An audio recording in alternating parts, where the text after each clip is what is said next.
জাহাঙ্গীর কবির ছাড়া আর অন্য কোনো ক্যান্ডিডেট আমরা নির্বাচনে নির্বাচিত হইতে পারিনি। আমি শেখ শ্রীরামপুর ইউনিয়নের সকলের পক্ষ থেকে বলবো, আমরা মার্কা ভাই নাই, কোনো সমস্যা নাই।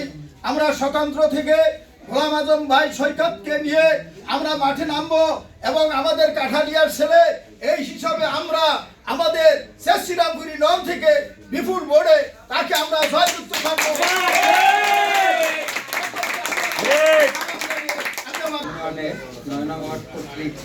আয়োজিত পথসভা, এটা মূলত কোনো জনসভা না বা নির্বাচনী সভাও না। তো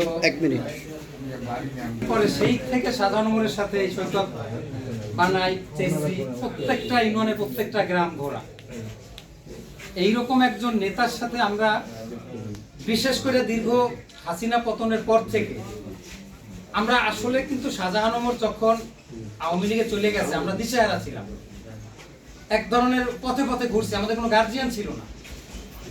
একজন তথাকথিত নেতা আসছে বিএনপির নাম ধইরা, বাট উনি আইসা সবসময় দেখা গেছে যে যারা বিএনপির বিরুদ্ধাচরণ করছে বিগত 17 বছর ওনাদেরকে নিয়ে সবসময় রাজনীতিতে ব্যস্ত হয়ে গেছে। আমাদের সঠিক পথের নিয়ে এতদিনে পথ চলতে এত দূরে আসছি যে আমরা ধানের শীষের কান্ডারি সৈকতই হবে এবং সব দিক দিয়ে যোগ্য সেই ছিল। কোনো কারণে অজ্ঞাত কোনো কারণে হয়তো এমন একজন ধানের শীষ পাইছে যে বিএনপি ত্যাগী কর্মীদের মূল্যায়ন করতে জানে না।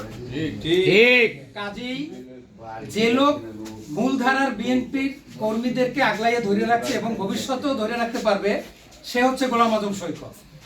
অতএব মার্কা সে কি পায় না পায় সেটা পরের কথা, আমরা একমাত্র বিএনপির লোক হিসেবে সৈকত কি চিনি। কাজেই 12 ফেব্রুয়ারি নির্বাচনে গোলাম আজম সৈকত যে মার্কা নিয়ে আসবে ইনশাল্লাহ আমরা তাকে সেই মার্কায় বিপুল ভোটে নির্বাচিত করব।